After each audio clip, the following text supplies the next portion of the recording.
Please welcome my new partner, the millionaire declared proudly on stage, but gasps erupted as his ex-wife appeared holding twins, and he dropped unconscious in front of everyone. Hi, my beautiful family, it's your Mr. Peter. Before anything else, please allow me to offer you this prayer, not just from my lips, but from the softest corners of my heart. May God breathe His light into your soul today. May every invisible weight you carry be lifted, and every unanswered prayer begin to unfold in beauty. May He stand beside you in silence and speak peace where no one else can reach. I pray the sorrow you never shared is turned into strength, the loneliness is replaced with warm arms of love, and that the days ahead surprise you with healing, kindness, and joy that makes you weep. You are not forgotten, you are not overlooked, you are deeply loved. Now, family, today I must speak honestly and gently. I'm very upset today. I see many of you don't finish the stories, but when I ask, you'll say, "Yes, Mr. Peter, we love it." So let me ask you lovingly, will you truly stay and watch the full story from the beginning to the very end? Every moment is written with purpose. Don't leave halfway. I need you now more than ever. And for those who are new here, welcome, my dear friends. Please don't leave. Give James, my brother who's reading today, just one chance. I wrote the story, every word. The voice may be different, but the soul is still mine. And if James doesn't touch your heart the way I do, tell me gently. I promise he won't continue, but please don't judge too soon. Just stay with us and feel the story. Also, I ask just one small thing. Please pray for me. No need for long words. Just whisper my name to heaven once. That's enough. Like the video. Leave a comment. Watch until the last second. Let me know you're truly here, because your love is the reason I continue. Now breathe with me. Let the world fall away, and let James begin the story. A story written with tears, faith, and love, from my heart to yours. Why does my tea taste like pennies, Glennie? The question hung in the air like a death sentence. Anne Robles watched her husband's hand freeze halfway to his coffee cup, his knuckles white against the porcelain. For 3 heartbeats, their kitchen became a battlefield. Then he smiled, that practiced, camera-ready smile that had fooled her for 5 years. "Pennies, darling, perhaps you're getting sick." Sick. Yes, she'd been sick for months, but not the way he meant. Anne's hand trembled as she set down the cup, the one he always insisted on preparing himself. "Such a devoted husband," her friends gushed, "making you tea every night." If only they knew devotion could taste like mercury, served with honey to mask the poison. "I found the bottles, Glennie." Her voice came out steadier than her hands. "Hidden in your study. Mercury sulfate, thallium, everything you've been feeding me." His coffee cup met the table with a soft click. When he looked up, the mask had dropped entirely. The man staring back at her was a stranger wearing her husband's face. "Clever girl," he said softly. "Too clever." Anne's phone sat on the counter, recording everything. One tap would send it all to the cloud, to the police, to... Glennie moved faster than she'd thought possible. His hand closed around her wrist, wedding ring cutting into her skin as he twisted. The phone clattered across marble, skittering out of reach. "You know what I love about mercury poisoning." His breath was hot against her ear. "Everyone thinks you're going insane. The paranoia, the tremors, the accusations. Poor Anne, they'll say. She was never quite right after losing the baby." The baby. The miscarriage 6 months ago that started everything. Or maybe it had started long before, and she'd been too in love to see. "That wasn't a miscarriage," she whispered, the final piece clicking into place. Insurance policies are so much easier to collect when there are no heirs." He released her wrist only to grab her throat. "Did you really think I'd let you dilute my empire with children? Watch you pour attention into mewling brats instead of making me money?" Anne clawed at his hands, but the months of poison had stolen her strength. Black spots danced in her vision as he squeezed tighter. "Here's what happens now," Glennie continued conversationally, as if discussing dinner plans. "You're going to have an accident. Tragic, really. Mentally unstable wife. History of paranoid delusions. Takes too many pills. I'll cry at your funeral. Maybe I'll even name a foundation after you." Through the roaring in her ears, Anne heard something else, a sound from upstairs. Footsteps, light, uncertain, too young to be in this house of horrors. "Annie," a small voice called. "Are you okay?" Her sister, 19-year-old Carmela, staying with them while attending art school. Sweet, trusting Carmela, who Glennie had been mentoring. Oh God, the late-night studio sessions.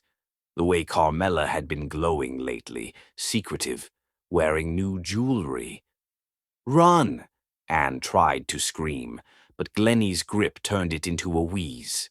Carmela appeared in the doorway, silk nightgown Anne didn't recognize clinging to her young body. Her sister's face transformed from confusion to horror to something worse. Guilt. "You said she was at her book club," Carmela whispered to Glennie. The betrayal hit harder than his hands around her throat. Anne's vision blurred with tears as the truth unraveled. Her husband, her baby sister, in her own home. "Plans change, sweetheart." Glennie's voice held an edge of irritation. "Go back to bed. I'll handle this." But Carmela stood frozen, watching her sister's face turn blue. "You're killing her." "She's killing herself. Jealous wives often do." His grip loosened just enough for Anne to gulp air. "Unless you'd prefer I tell your parents about the videos, the ones you begged me to take." "Videos?" Anne's stomach heaved. Her baby sister, barely out of high school. "I'm pregnant," Anne gasped out. The words surprised everyone, including herself. She'd only found out that morning, hadn't even processed it yet. But now, with death closing in, the secret burst free. Glennie's hands fell away. "You're lying." Anne collapsed, gulping air, hand instinctively moving to her still flat stomach. 2 months, twins. The doctor called this afternoon. She saw the calculations in his eyes. Twins meant complications. Twins meant questions if she disappeared. Twins meant witnesses to his finances, heirs to challenge his will manipulations. "Get out," he said quietly. "You have 10 minutes before I call my friends at Bellhaven." Bellhaven, the private psychiatric facility where difficult wives disappeared, where medications ensured compliance and signatures on any document he needed. Anne struggled to her feet, using the counter for support. Carmela hadn't moved, tears streaming down her young face, trapped between guilt and horror. "Come with me." Anne reached for her sister. "Please, Mela. He's using you. The videos. He'll destroy you with them." 5 minutes, Glennie corrected, pulling out his phone. "Dr. Morrison is always eager for new patients." Anne ran, not to their bedroom. Nothing there mattered now. To her studio, where she grabbed the one thing that might save her. The external drive hidden inside a hollowed sculpture. Months of evidence, backed up where Glennie couldn't reach. She heard him on the phone, voice smooth as aged whiskey. "Yes, doctor. Violent episode. Threatening to harm herself and others. Will need discretion, of course. No time for clothes, for money, for dignity." Anne stumbled through the back garden, designer heels sinking into mud, November rain soaking through her silk dress. Behind her, security lights blazed to life. "Find her." Glennie's roar echoed across the grounds. The crazy bitch couldn't have gone far. Anne ran deeper into the storm, one hand pressed to her belly where 2 hearts beat beneath her own. The rain washed away her tears, her blood from where branches tore at her, her old life with each desperate step. She didn't stop when her heel broke, didn't stop when gravel shredded her bare feet, didn't stop until she collapsed in an alley 20 blocks away, retching bile and rain and the taste of pennies that would haunt her forever. "Lord have mercy," a voice said above her. "Child, what happened to you?" Anne looked up into the weathered face of a homeless woman, shopping cart parked against the dumpster, eyes kind despite the hardness of the streets. "Please," Anne whispered, hands still clutched over her womb. "I'm pregnant. He's coming. Please." The woman studied her for a long moment, the designer dress now torn and muddy, the bruises blooming on her throat, the terror in her eyes that no money could hide. "Come on, then," the woman said finally, helping Anne to her feet. "I know a place. Women like us, we got to stick together." As sirens wailed in the distance, Anne Robles disappeared into the underground network of the forgotten, the abused, the discarded. She'd entered that alley as a millionaire's wife. She left it as another casualty of love turned poison, carrying the only treasures he'd failed to steal, the two lives growing inside her, and the drive that would one day bring him down. The rain kept falling, washing away her footprints, her blood, any trace of the woman she'd been. But it couldn't wash away the promise she made with each agonizing step. "We'll survive this, all three of us. And one day, Glennie Scott, you'll taste your own poison." Thunder crashed overhead, drowning out the sound of her old name being screamed into the night. Anne Robles was dead. What crawled through that storm was something else entirely. A mother, a survivor, a reckoning 12 years in the making. Chapter 2. Angels in the Darkness. "Push! Your babies are coming whether this storm wants them or not," Anne screamed into the rolled leather belt between her teeth as another contraction ripped through her. The basement of St. Catherine's abandoned church shook with December thunder, as if God himself was announcing the twins' arrival. 6 months. She'd hidden for 6 months, her belly swelling with life while her heart withered with betrayal. Now, in the coldest night of the year, her children had chosen to fight their way into a world that didn't want them. "I can't," Anne sobbed, collapsing back onto the mildewed mattress. "It's too early. They're only 7 months." 8 months, Marisol corrected firmly, her hands steady despite being gnarled with age. The 60-year-old former midwife had delivered babies in Guatemalan war zones before fleeing to America. "You were already pregnant when you ran. The poison, the stress, it made you smaller, not them. These babies are fighters." The basement door crashed open. 3 women stumbled in, carrying boiled water from the shelter kitchen, towels stolen from a laundromat, and a flashlight that flickered with dying batteries. "His men are searching the hospitals," one reported breathlessly. "Showing your picture, saying you're dangerous." Anne laughed or maybe screamed. She couldn't tell any more. Dangerous. Yes, she was dangerous now. A woman with nothing left to lose, pushing life from her body in a basement that smelled of rat droppings and desperation. "The first one's coming," Marisol announced. "I see the head. Dark hair like yours, Anne." "No," the word tore from Anne's throat. "Not like mine. Nothing like his." Please God, nothing like his. But God wasn't listening, or maybe he was. The baby emerged in a rush of fluid and pain, silent as a secret. Too silent. Why isn't he crying? Anne tried to sit up, reaching for the small, still form in Marisol's hands. "Why isn't my baby crying?" Marisol worked with brutal efficiency, clearing airways, rubbing the tiny chest. Nothing. The other women formed a circle, some praying in Spanish, others in languages Anne didn't recognize, all of them understanding the weight of a silent baby. "Please," Anne sobbed, her tears falling onto her son's perfect face. "Please, I've lost everything else." "Not him too. Please." She pressed her lips to his forehead, tasting her own tears and blood. "I'm sorry," she whispered against his skin. I'm sorry I couldn't give you a better world, but please, mi amor, please fight. For me. For your sister. As if her words were a spell, the baby gasped. A thin wail escaped his lips, growing stronger with each breath. The women cheered, some crying, as Joaquin announced himself to the world with all the fury of the storm outside. He waited for his mama's tears, Marisol said softly, wrapping him in a towel that had seen better days. Some babies need to know they're loved before they'll stay. Anne clutched her son, but her body wasn't done. The second twin was coming, and something was wrong. She's turned wrong. Marisol's voice lost its warmth. Breach. Anne, this is going to hurt. Everything already hurts, Anne gasped. Her son's weight on her chest was the only thing anchoring her to consciousness.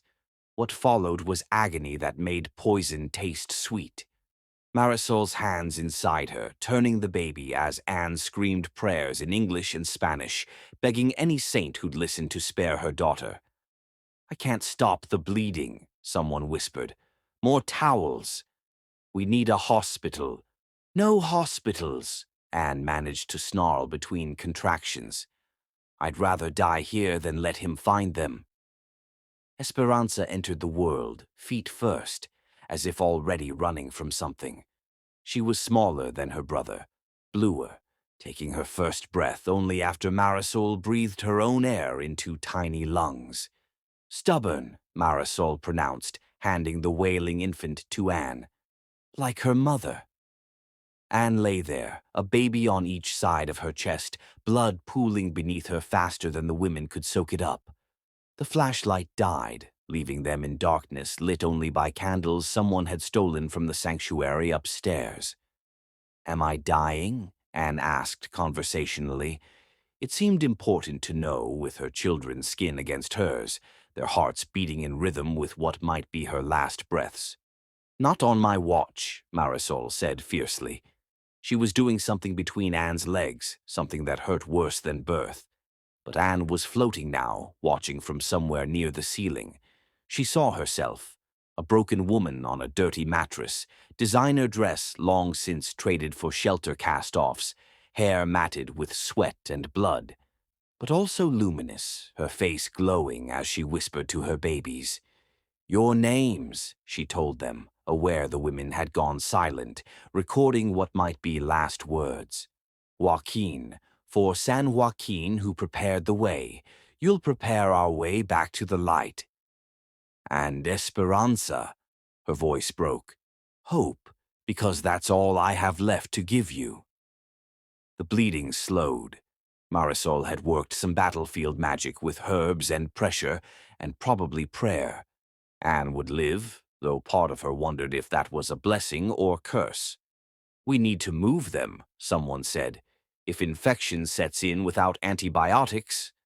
I know someone, another woman offered, a veterinarian who helps our kind, no questions, cash only. Our kind, the discarded women, the ones who ran in the night, the ones who gave birth in basements and raised children in shadows. As they prepared to move, wrapping the twins in whatever clean fabric they could find, Anne heard it. Cars on the street above, multiple engines, the systematic sound of a search. Everyone froze. The blood, someone whispered. They have dogs sometimes. Marisol made a decision. You four take her and the babies through the tunnel to the subway maintenance shaft. I'll handle this. Marisol, no. I've been handling men like him since before you were born. The older woman squeezed Anne's hand. Go. Raise those babies to be better than their father. They carried Anne through a crack in the basement wall she hadn't even known existed. The twins stayed silent against her chest, as if they already understood the price of sound. Behind them, they heard Marisol's voice, loud and slurred, playing the drunk, homeless woman. What blood? That's wine, officer. Christmas wine. Jesus' birthday, you know. The tunnel was a nightmare of rats and sewage, but Anne barely noticed. Her children were alive. She was alive. Every step away from that basement was a step toward something, not freedom, not yet, but survival. They emerged near a subway grate as dawn broke over the city. The storm had passed, leaving crystal air that made the whole world look new. Anne's first thought was that her children's first sunrise was beautiful, even from this angle. "The vet lives 6 blocks north," their guide said. "Can you make it?" Anne looked at her babies, their faces perfect despite their violent entrance. Joaquin had his father's strong jaw, but her gentle eyes. Esperanza had inherited those cutting cheekbones, but paired them with a mouth made for smiling. "I can make it anywhere," Anne said, and meant it. "We all can." As they walked through empty dawn streets, Anne made promises to her hours-old children. Not of wealth or comfort or safety, she couldn't guarantee those. But love. Love that would be armor and weapon both. Love that would teach them to survive without becoming monsters. "Your father thinks we're dead," she whispered to them as they waited for the vet to answer his door. "Let him. We'll be ghosts, my angels. Beautiful, terrible ghosts that haunt his dreams." Joaquin yawned, tiny fist curling around her finger. Esperanza sighed, nestling deeper into her mother's warmth. They were 6 hours old and already home, even if home was just their mother's arms, and the promise of revenge served cold as winter dawn. Chapter 3. Learning to Live Again. "Mama, why are you crying?" Anne startled, quickly wiping her face as 5-year-old Esperanza padded into the janitor's closet that served as their makeshift bedroom. The financial magazine lay open on her lap, Glennie's face smiling from the cover, his arm around another interchangeable young woman. "Scott Empire Expands. Love and Success at 45, the headline mocked. "Just tired, mi amor," Anne lied, folding the magazine closed. But her daughter's eyes, those devastating eyes that could pierce souls, saw everything. "Is it the bad man again?" Esperanza climbed into her lap, small fingers tracing the tears Anne hadn't caught. "The one you look at when you think we're sleeping." Anne's heart clenched. 5 years old, and already her children knew there was a ghost haunting their mother. A ghost made of flesh and cruelty who lived in penthouses while they slept in closets. "Where's your brother?" Anne deflected, but Esperanza wasn't so easily distracted. "Drawing. He's always drawing the same man. Says he sees him in dreams." Ice flooded Anne's veins. She found Joaquin hunched over his sketch pad, a luxury she'd saved for months to afford. His latest drawing showed a man's face in startling detail, the strong jaw, the cold eyes, the smile that never reached them. Glennie, captured perfectly by a child who'd never met him. "Who is this, mijo?" Joaquin didn't look up. "The sad man. He comes to my dreams looking for something. I think he's looking for us." Anne knelt beside him, fighting the urge to tear the drawing to pieces. "Why do you think that?" "Because he looks like me." Joaquin finally met her eyes, and Anne saw Glennie so clearly it stole her breath. "Is he my papa?" The word hung in the air like a blade. Papa. Such a simple word that other children threw around carelessly. But her twins had learned not to ask, sensing the pain that lived in the spaces where fathers should be. "Your papa is gone," Anne said carefully. Not a lie. The man who'd been her husband was gone, replaced by a monster. "It's just us three." "Forever?" Esperanza asked from the doorway. "Forever." That night, after her shift cleaning offices, Anne did something she'd never done before. She took paper from the recycling bin and began folding. Origami had been her meditation during pregnancy, learned from a Japanese woman at the shelter. Now her fingers created birds from newspaper, each one containing a single word cut from articles about Glennie. "Remember." She walked 20 blocks to the building where Scott Enterprises kept its headquarters. At 3 a.m., the streets belonged to ghosts like her. She released the first bird into the ventilation system, watching it disappear into the darkness. One bird, one word, one crack in his perfect world. The next morning, Glennie Scott stood in his office, staring at the origami crane on his desk. His secretary swore she hadn't seen anyone enter. Security footage showed nothing. But there it sat, delicate and damning, the word "remember" visible through the transparent wings. Probably just a prank, his assistant suggested, but Gleanie's hands shook as he crushed the paper. Remember what? Remember who? Anne, watching from the building across the street where she cleaned windows, saw his silhouette pause at the glass. She allowed herself a small smile before returning to work, minimum wage for maximum satisfaction. The birds continued, one every few days, always impossible to trace, always with a single word. Me. Soon. Watching. Justice. Glennie hired security experts, changed locks, moved offices. The birds found him anyway because Anne had spent 5 years learning the patterns of his life while he'd forgotten she'd ever existed.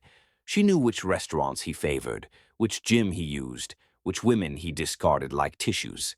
Mama's smiling more, Esperanza observed one evening, watching Anne prepare another bird. They lived in a converted storage unit now, a step up from the closet. Luxury in their world of shadows. Is that so bad? Anne asked, teaching her daughter how to fold the paper just right. Number, but it's a scary smile, like when the heroes in stories get ready to fight the dragon. From the mouths of babes, Anne kissed her daughter's head, breathing in the scent of cheap shampoo and innocence. Sometimes dragons need fighting, mi amor. Will we help? Joaquin looked up from his homework. He was already reading at a third-grade level, hungry for knowledge like it could fill the father-shaped hole in his life. No, Anne's voice was firm. This is my fight. Your job is to grow strong and smart and kind, to be everything. She stopped herself. Everything your father isn't. But the twins had inherited more than just their father's features. They had his cunning, filtered through their mother's pain into something sharper. They began leaving their own touches to the birds, Joaquin's drawings of eyes, always watching, Esperanza's pressed flowers, beautiful things that died too soon.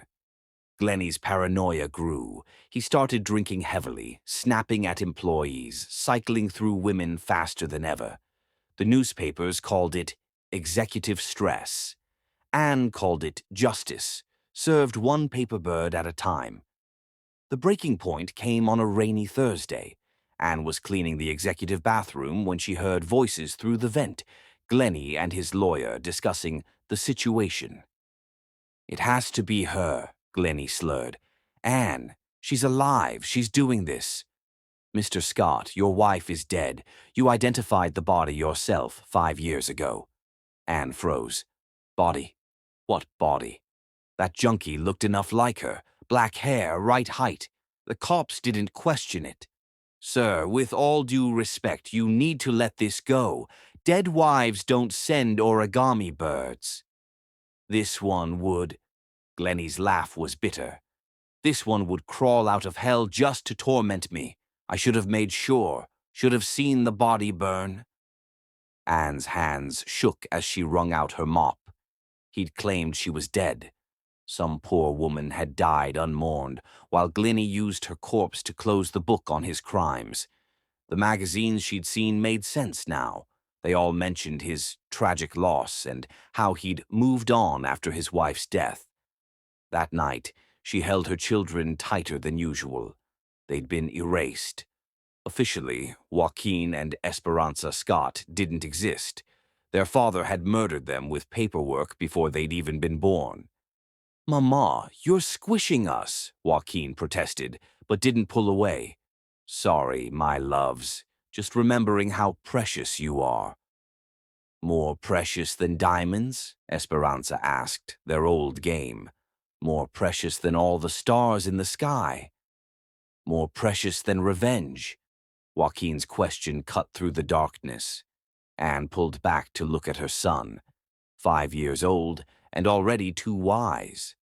Yes, she said finally, more precious than anything. But later, as they slept, she folded another bird, this one from Glennie's own magazine cover, his smiling face transformed into wings.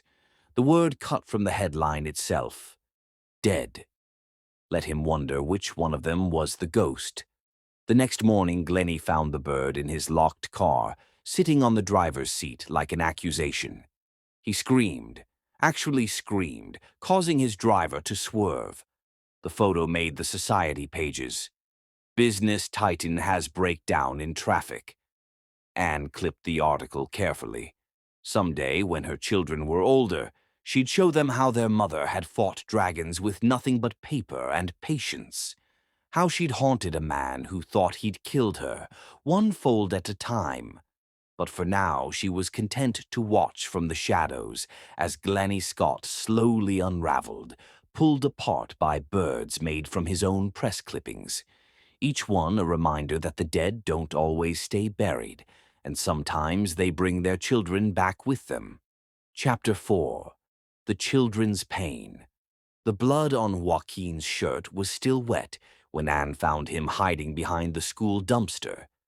8 years old and already learning that the world had teeth, and they were sharp for boys who wore shoes held together with duct tape. Mi amor, what happened? Anne knelt in the gravel, her cleaning uniform soaking up the puddle he'd been sitting in. They said I smell like garbage.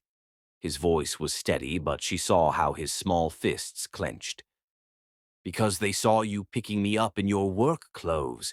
They said my dad must be a janitor too, or maybe a drunk who left us. Each word was a knife between Anne's ribs. She pulled him close, feeling his thin shoulders shake, not with tears, but with rage too big for his small body. Then Miguel said at least he has a dad, even if he's in prison. And I... Joaquin pulled back, his face, Glennie's face made innocent, twisted with pain. I hit him, Mama. I kept hitting him until teachers pulled me off. I'm sorry, I'm so sorry. Shh, it's okay. It's not okay. The dam broke and 8 years of questions poured out. Why don't I have a dad? Why don't we have a house? Why do other kids have grandparents and cousins, and we have nobody? What did we do wrong? Anne's throat closed.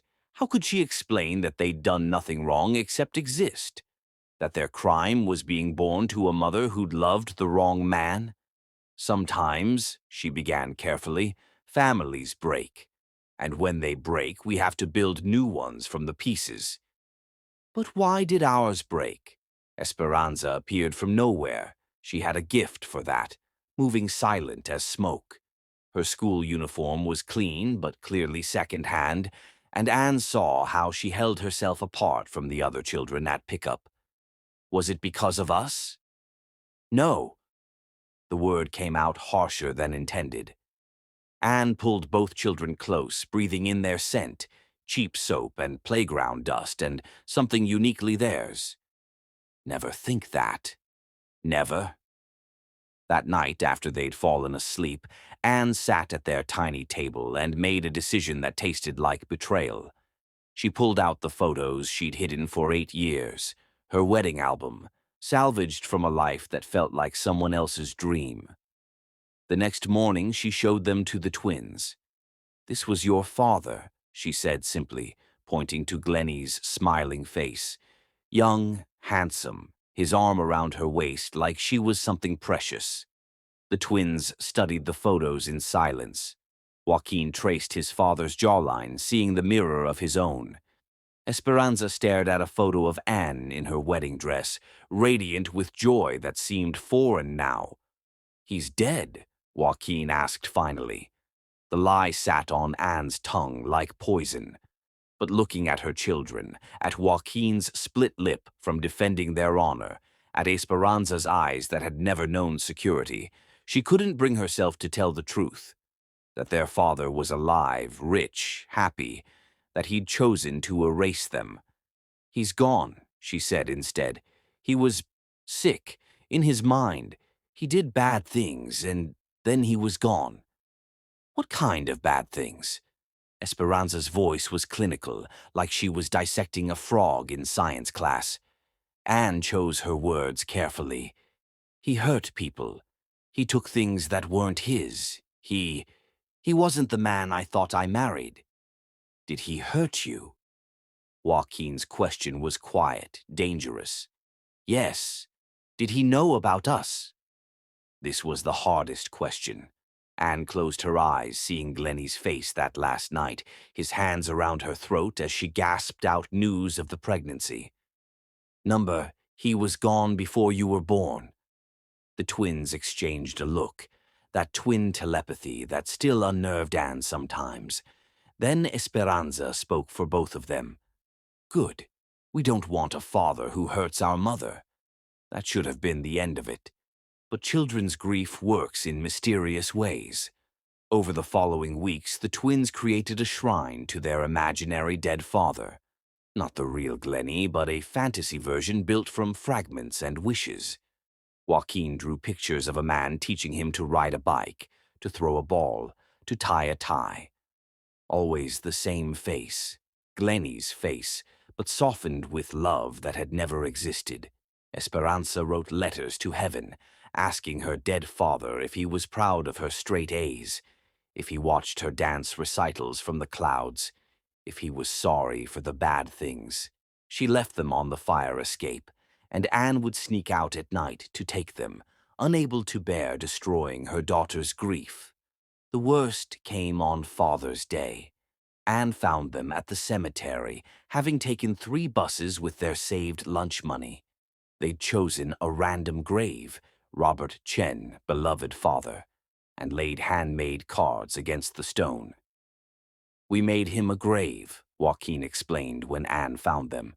Since he doesn't have one, everyone should have a place to visit. Anne sank to her knees in the grass, pulling them close as her heart shattered. They were mourning a fiction, but their pain was real. They were grieving the father they should have had, the life they should have lived. I hate him, Esperanza whispered suddenly, surprising them all. I hate him for dying, for being sick, for leaving us alone. Esperanza, no! She pulled away, 8 years old and burning with righteous fury. He should have tried harder. He should have fixed his sick mind for us. Other dads do it. They go to therapy and take medicine and they try. But he just gave up and left us with nothing. Anne watched her daughter rage at a dead man who wasn't dead, at a father who'd never tried to be one. The irony was suffocating. Esperanza's anger would be so justified if directed at the truth. That night, Glennie Scott sat in his penthouse, staring at another origami bird. This one was different, made from a child's drawing, a picture of a family that had never existed.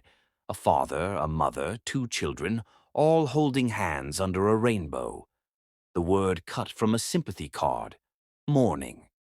He drank himself unconscious, but not before calling his lawyer. I want you to check death certificates, he slurred.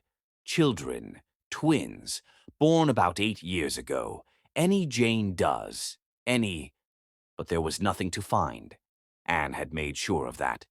Her children were ghosts, mourning a ghost, while the real monster lived in luxury, wondering if he was being haunted by the family he'd tried to kill. The next day, Anne found Joaquin teaching Esperanza to fight behind their building. We have to be strong, he explained solemnly. Since it's just us, we have to protect each other and Mama. From what? Esperanza asked, throwing a clumsy punch. From everything, Joaquin replied. From anyone who tries to hurt us like the bad people hurt Papa and made him sick. Anne bit her knuckle to keep from crying out.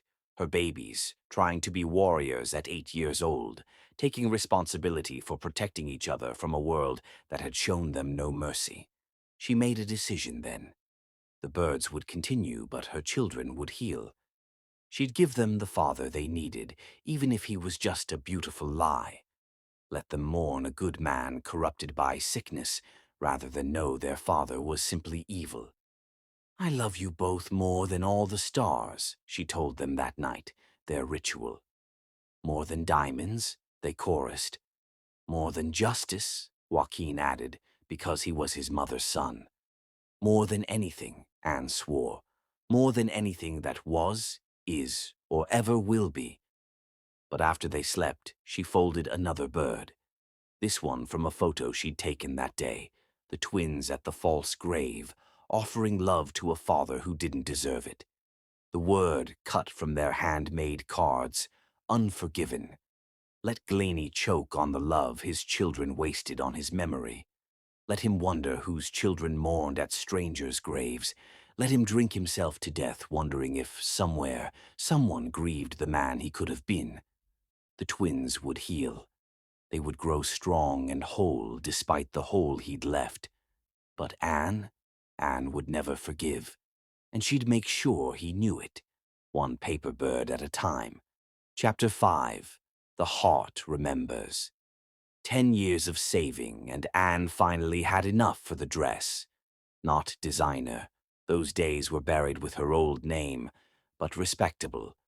Clean lines, modest cut, the kind of outfit that whispered, "Hire me," instead of screaming, "Refugee from tragedy."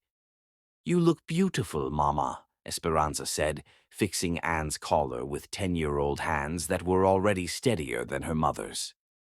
"Like the ladies in the museums." "Not the ones cleaning them." Anne tried to joke, but her voice shook. Today's interview at the Morrison Gallery could change everything. A real job with benefits, normal hours, a chance to give her children something beyond survival. "You're going to get it," Joaquin said with the certainty only children could muster. "I dreamed it." His dreams. Anne tried not to shudder. Joaquin's dreams had been getting more vivid lately, always featuring the same man, searching for something, calling out names that sounded almost like theirs. The interview went better than Anne dared hope. Mrs. Morrison, the elderly gallery owner, looked at Anne's fabricated resume without suspicion, more interested in her genuine knowledge of art. "You understand color theory," Mrs. Morrison observed, watching Anne arrange a display. "The way light changes meaning. Not many people see that anymore." "I used to paint," Anne admitted, then caught herself. Maria Chen, the undocumented cleaner, wouldn't have had time for painting, just as a hobby.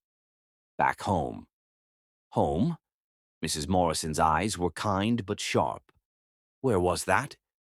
"Far away," Anne said softly. "Another life." She got the job.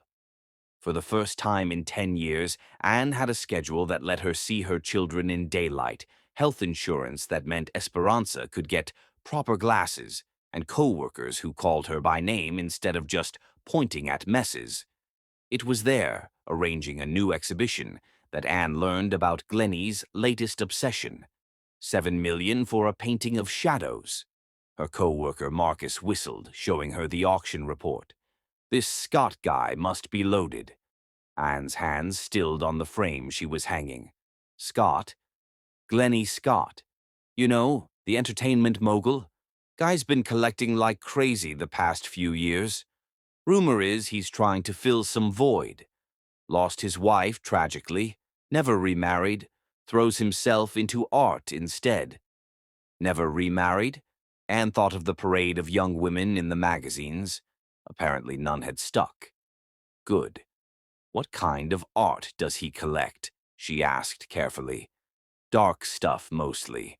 Portraits of mothers and children, lots of religious imagery about redemption and forgiveness. Weird niche for a billionaire, but—" Marcus shrugged. "Rich people are all crazy." That night, Anne researched Glennie's collection. Marcus was right. Every piece centered on themes of loss, maternal love, or children separated from parents. The most expensive acquisition was a massive oil painting titled "Absolution Denied." He was trying to buy his way out of guilt. "Mama, you're making your scary face again," Esperanza observed from the doorway. Anne smoothed her expression. "Sorry, mi amor. Just thinking about work." "The gallery?" Joaquin joined his sister. "Can we come see it sometime?" "Maybe." Anne had kept them away from her new life, paranoid about connections, but seeing their eager faces. "There's a children's exhibition next month. Would you like to show some of your work?" The twins' explosion of joy was worth any risk. Over the following weeks, they created pieces with a fervor Anne recognized: the need to be seen, to matter, to leave a mark on a world that had tried to erase them. Joaquin painted portraits that seemed to look through the canvas into viewers' souls. Esperanza crafted sculptures from found objects that told stories of resilience. Their art teacher called them prodigies. Anne called them survivors. The night of the children's exhibition arrived like a held breath. Anne watched her twins, dressed in their best clothes, second-hand but clean, explain their work to patrons with a confidence she'd never had at their age. They were radiant, alive, visible for the first time in their lives. Then the air changed. Anne felt him before she saw him, a presence that made her skin crawl and her heart race. She turned, and there he was. Glennie Scott, older, grayer, but still commanding the room like he owned it, which, considering his donations to the gallery, he practically did. He was moving through the exhibition with the calculated interest of a collector, pausing at each piece. His trajectory would bring him to the twins' corner in minutes. Anne's body screamed run, but her children were here. She couldn't abandon them. Instead, she did what she'd learned in 10 years of hiding, became invisible, stepped behind a pillar, angled her body away, became just another shadow in the gallery lighting. Glennie stopped at Joaquin's painting first. It was a portrait of Anne, though he'd never titled it Mother. Just Guardian, oil on canvas, her face emerging from darkness with eyes that held universes of pain and love. Anne watched Glennie study the painting, saw his hand rise unconsciously to his throat. Did he recognize her? Even translated through their son's eyes. "Remarkable," he murmured. "Who's the artist?" "That would be me." Joaquin stepped forward, 10 years old and fearless. "Joaquin Robles." Robles. Anne's maiden name, the one protection she'd given them. Glennie's face flickered with something. Recognition? No, impossible. He'd never bothered to learn her maiden name. "You painted this? At your age?" Glennie knelt to Joaquin's level, and Anne bit her lip hard enough to taste blood. Father and son, inches apart, mirrors of each other, separated by time and lies. "I paint what I see," Joaquin said simply. "This is my guardian. She saved us." "Us? My sister and me?" Joaquin gestured to Esperanza, who was watching with eyes too knowing for her age. "We're twins." Glennie's face went white. He stood abruptly, scanning the crowd, looking for something, looking for her.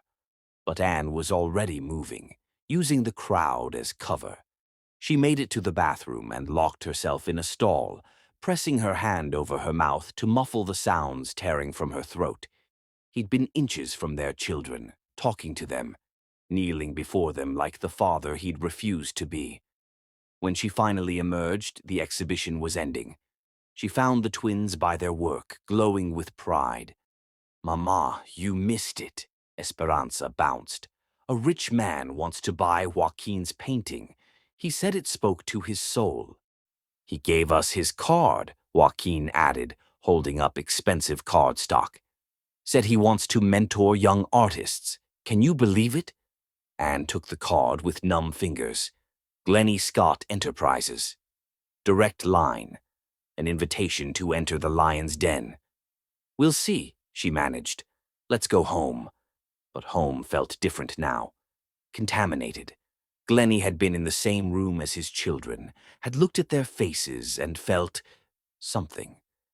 The careful walls Anne had built were cracking. That night she didn't send an origami bird. She was too busy holding her sleeping children, memorizing their faces, preparing for a war that had suddenly shifted battlegrounds. In his penthouse, Glennie Scott stared at a photo he'd taken secretly on his phone. 2 children, twins, with faces that gnawed at his memory. The boy especially, something about his jaw, his eyes, the way he held himself. Impossible, he whispered to his empty home. But his hands shook as he poured another drink. The heart remembers what the mind tries to forget. And somewhere in the darkest part of his soul, Glennie Scott was beginning to remember what he'd thrown away. The ghosts were becoming flesh, and they were beautiful, brilliant, and everything he'd tried to prevent them from being. Anne folded one last bird that night from the gallery program. The word she chose made her smile through tears. Found. Let him wonder. Let him remember. Let him realize too late what he'd lost. The real haunting was about to begin. Chapter 6. When Paths Cross. Elena Winters entered the Morrison Gallery like a porcelain doll too close to breaking, beautiful, expensive, and one sharp impact away from shattering completely. Anne recognized the performance immediately. The Hermes scarf wrapped just so to hide fingerprints, the practiced smile that never reached her eyes, the way she moved through space as if apologizing for taking up room in the world. "May I help you?" Anne asked, though recognition hit her like ice water. The society pages had been full of it. Glennie Scott's engagement to Senator Winters' daughter, a 23-year-old political science graduate with dreams of changing the world. The same age Anne had been when she'd believed his promises of protection. "I need something cheerful," Elena said, each word measured like medication. "For my new apartment, something that doesn't feel like a cage." The slip was unconscious, honest. Elena's hand flew to her mouth, eyes darting around the empty gallery, as if walls had ears and tongues that reported back to interested parties. Anne's chest tightened with familiar dread. "The East Wing has some lovely pieces. Very bright."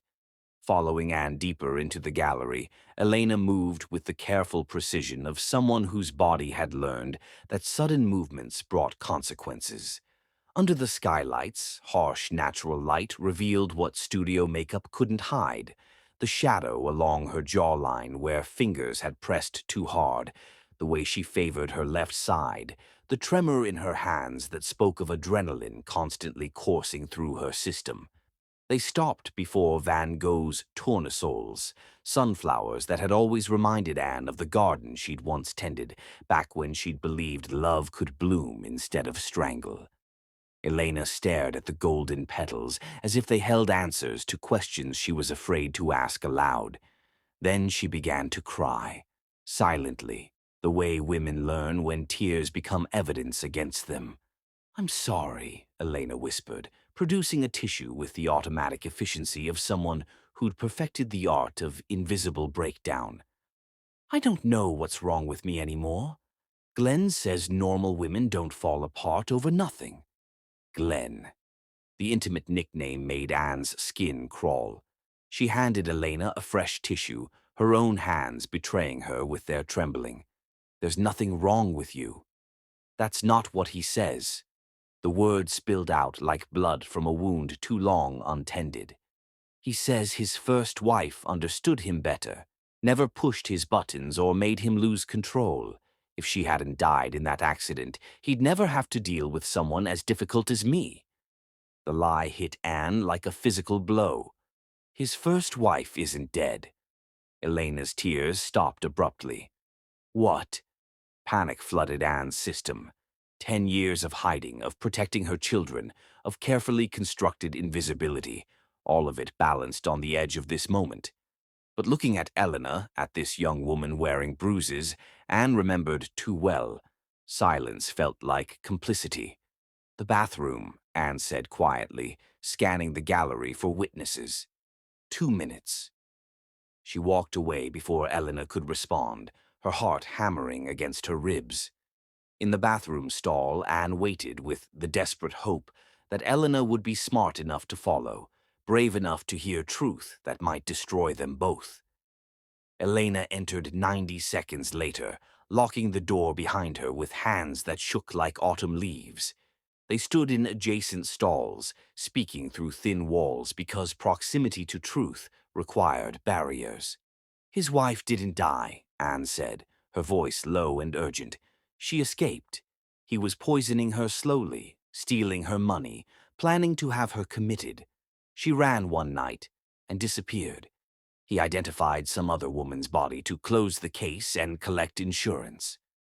How could you possibly know this? Anne rolled up her sleeve, revealing scars from broken glass and desperate flight, thin white lines that mapped the geography of her survival. Because I am her. The silence stretched between them like a bridge over an abyss. Then Elena laughed, a sound edged with hysteria, the kind of laughter that comes when reality shifts so completely that sanity becomes negotiable. You're Anna Scott, the perfect wife he compares me to constantly, the one who understood his needs, who never disappointed him. Elena's voice dropped to a whisper. He's killing me too, isn't he? You're not crazy. You're in danger. I can't leave. The prenup I signed. God, I was so stupidly grateful he wanted to marry me. If I go, my father's career gets destroyed, and I get nothing while Glenn keeps everything. Elena's voice cracked. He has recordings of me losing control.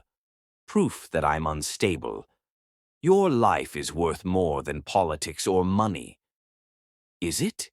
You ran, and where did it get you? You're hiding in bathrooms, working for minimum wage, while he lives in penthouses. Elena's despair was sharp enough to cut. He always wins. I'm alive. My children are alive. Children. The word was sharp with surprise. He said you were too selfish for children. That's why he chose me. Because I want a family, and you never did. Another lie in the mythology he'd constructed. Anne wondered how many fictional versions of her existed, each crafted to manipulate a different victim. Twins, 10 years old. They think he's dead because that was kinder than explaining why their father tried to kill their mother. Elena pulled away from the conversation like touching fire. I should go. He tracks everything. My phone, my car, my time. Elena, please. I know women who can help. Like they helped you, into a life of looking over your shoulder. Elena's cruelty was the trapped animal kind, striking at the only person offering kindness. At least when he destroys me, it'll be from a penthouse. She left before Anne could respond, heels clicking against marble with hollow determination. Anne remained in the stall, shaking, wondering if desperation had just signed all their death warrants. That night she held Joaquin and Esperanza closer than usual, memorizing their weight in her arms, the sound of their breathing, the trust in their sleeping faces. When Joaquin stirred and asked if she was crying, she lied and said it was allergies. Days passed without consequence. No investigators, no questions, no men in expensive suits disrupting the gallery's quiet routine. Anne began to believe Elena had chosen self-preservation over confession. Then Elena returned. This time the scarf couldn't hide the bruises circling her throat like a necklace of violence. Her left eye was swollen despite careful concealer, and she moved like walking hurt. It's getting worse, Elena said without preamble, finding Anne in the restoration room where she was repairing a damaged canvas, work that required steady hands and infinite patience. Ever since the engagement announcement, he drinks more, gets angrier faster. Last night She touched her throat. He said next time he won't stop. Anne set down her restoration tools. What do you want from me? I want to know how you survived that last night. How you disappeared so completely he had to fake your death. Elena's voice carried new steel beneath the fear. I want to know if someone like me can find that kind of strength. So Anne told her. Not everything. Not about the twins in shelters, not about the origami birds, not about the network of broken women who'd become her family, but enough. The careful planning, the hidden resources, the willingness to leave everything behind, including pieces of yourself that would never grow back. I'm not brave like you, Elena said when the story was finished. I wasn't brave. I was pregnant and bleeding and crawling through dirt toward a future I couldn't imagine. Anne's voice was gentle but uncompromising. Courage comes after survival, not before. Elena touched her bruised throat. He said his first wife learned not to make him repeat himself, that I should learn faster because he's less patient now. I never learned that lesson. That's why I had to run. Maybe that's why you lived to tell me about it. Raised voices from the main gallery interrupted them. Expensive shoes on marble, the particular energy that preceded violence. Anne's blood turned to ice as she recognized the voice that still haunted her nightmares. Where is the curator who helped my fiancée last week? I want to speak with her immediately. Glennie. Here. 20 feet away, hunting. Anne grabbed Elena's arm. Back exit, now! But Elena straightened her shoulders with newfound resolve. If I run now, he'll know something's wrong. He'll tear this place apart looking for answers. She met Anne's eyes. Go. You have children to protect. I have nothing left to lose. Elena. Go. She pushed Anne toward the back room. You survived once. Those babies need you to survive again. Anne ran. Through the alley, onto 3 different buses, checking reflections, using every skill the shelter women had taught her about staying invisible. When she reached home, the twins were doing homework at the kitchen table, safe in their ignorance of how close their world had come to ending. Mama, you look scared, Joaquin observed with his artist's perceptive eyes. What happened? Just a difficult customer, Anne lied, pulling them close, breathing in their scent of school supplies and innocence.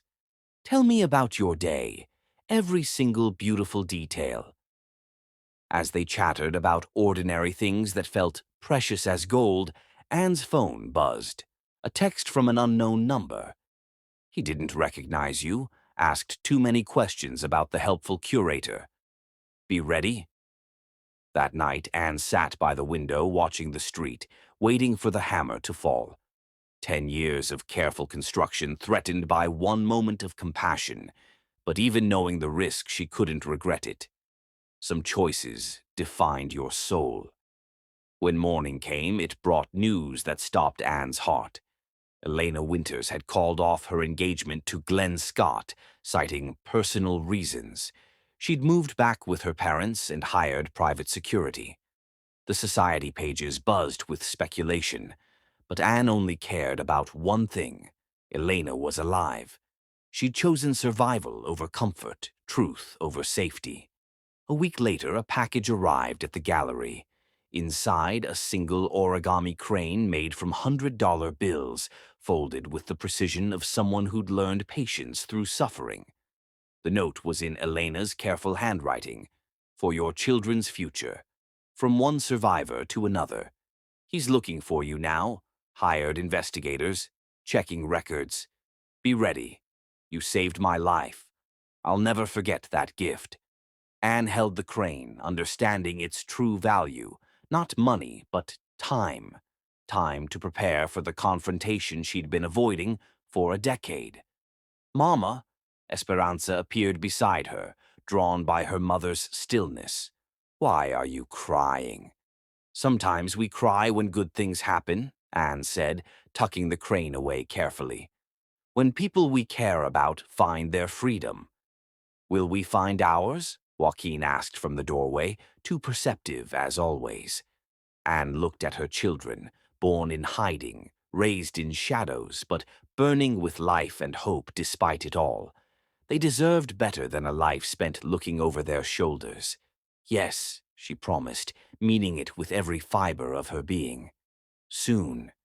The endgame was approaching. Elena's escape had lit a fuse that would burn until it reached the dynamite of truth. The hunter was becoming the hunted. That night's origami bird was different. Made from Elena's engagement announcement that Anne had printed with trembling hands, folded with 10 years of practice. The word she chose made her smile for the first time in weeks. Twice. He'd lost 2 women now to their own courage, their refusal to disappear quietly into his version of their stories. And he was about to lose so much more. Chapter 7. The Twins' Discovery. The box had been hidden for 10 years behind a loose brick in the wall, wrapped in plastic and prayers. Anne never meant for them to find it. But children have a way of discovering the very things we try to protect them from. It was Esperanza who found it first, chasing a ball that had rolled behind the radiator. "Mama, there's something here." By the time Anne arrived from the kitchen, both twins were sitting on the floor, the box open between them like Pandora's curse. Wedding photos spilled across the floor, medical records, the poisoning test results, and worst of all, the newspaper clipping about Glennie Scott's tragic loss of his wife. "Mama," Joaquin's voice was deadly calm, the way the air goes still before a tornado. "Why does this say you're dead?" Anne's knees gave out.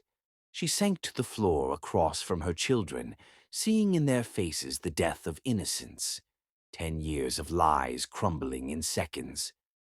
"I can explain. This is him." Esperanza held up the wedding photo, her finger on Glennie's smiling face. "This is our father, the one you said was dead."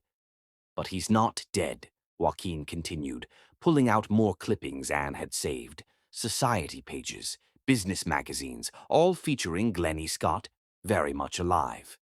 "He's rich. He's famous. He thinks you're dead." "Please, let me." "You lied." Esperanza's scream was primal, 10 years of grief transmuting into rage. "We made him a grave. We cried for him. We thought we were orphans, but he's been here the whole time. He tried to kill me." Anne's voice was barely a whisper.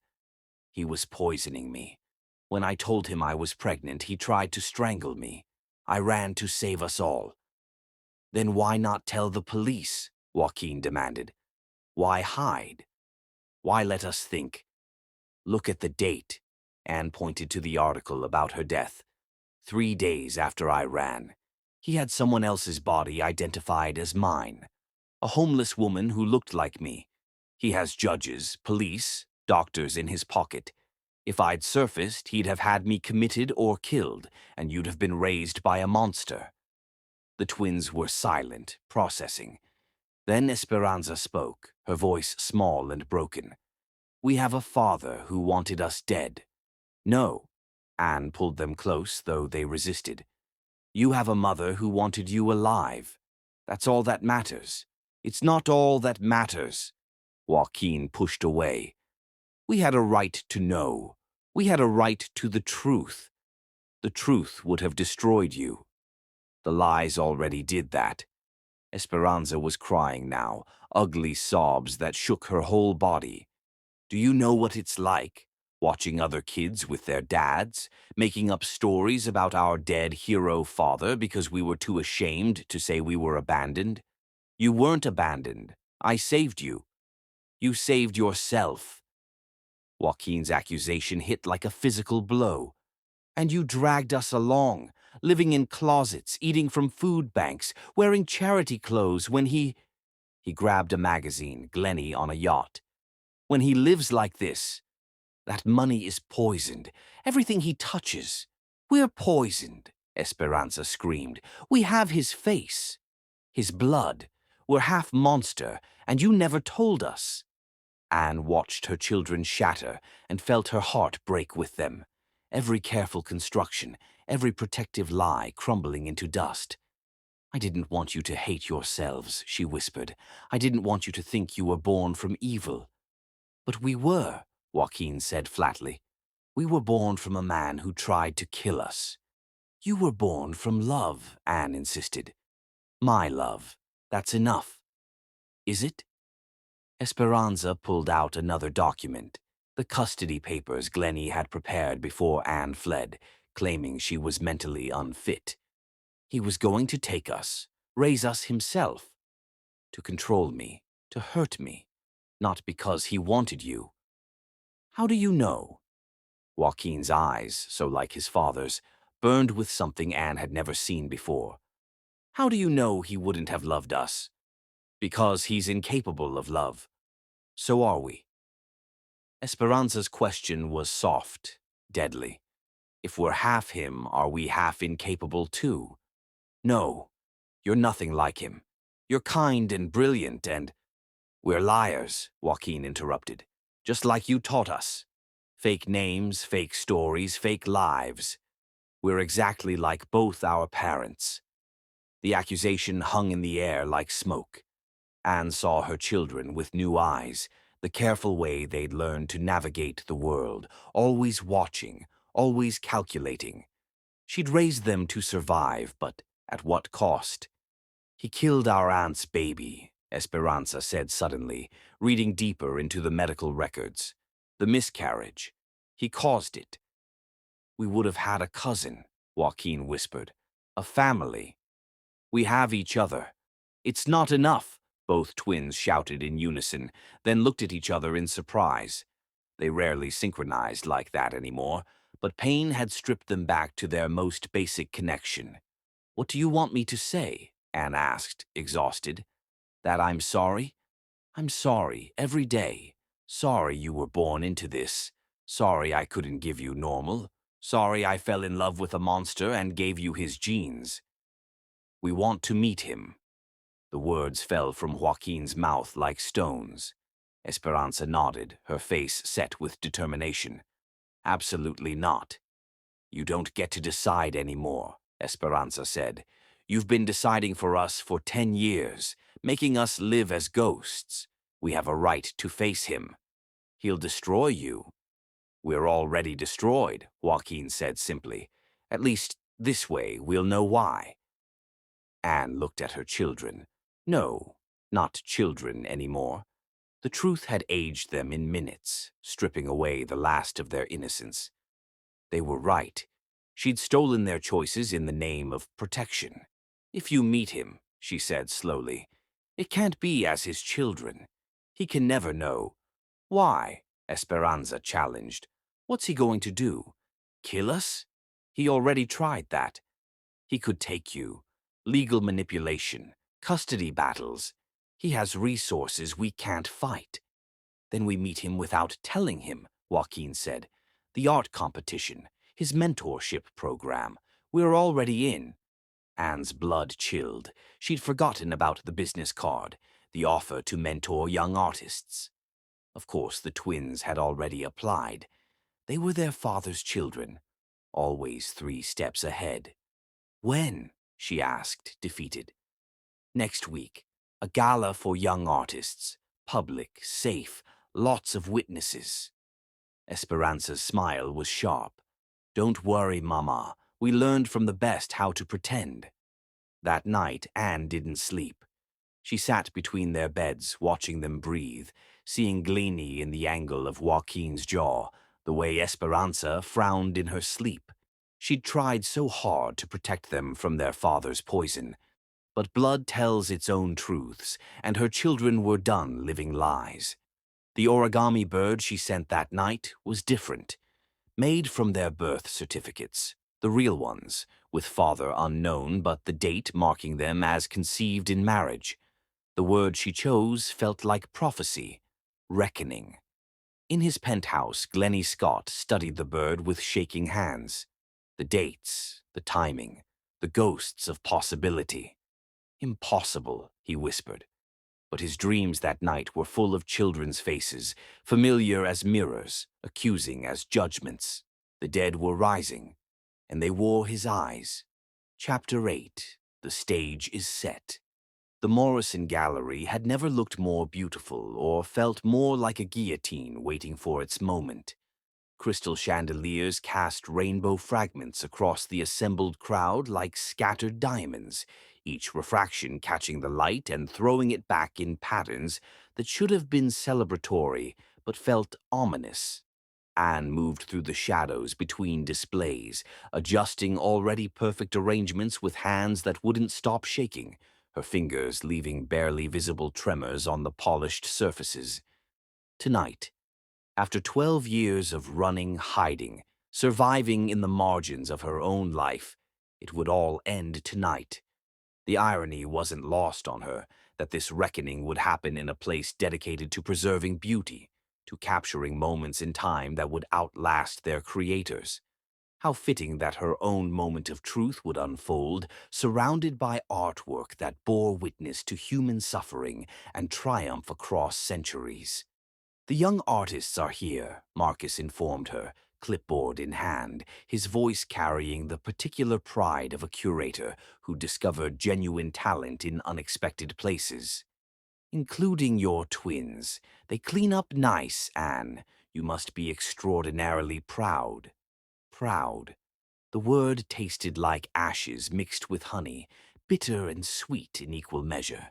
Her children stood across the room in their borrowed formal wear, transformed from the shelter kids they'd once been into young people who belonged in this rarefied world.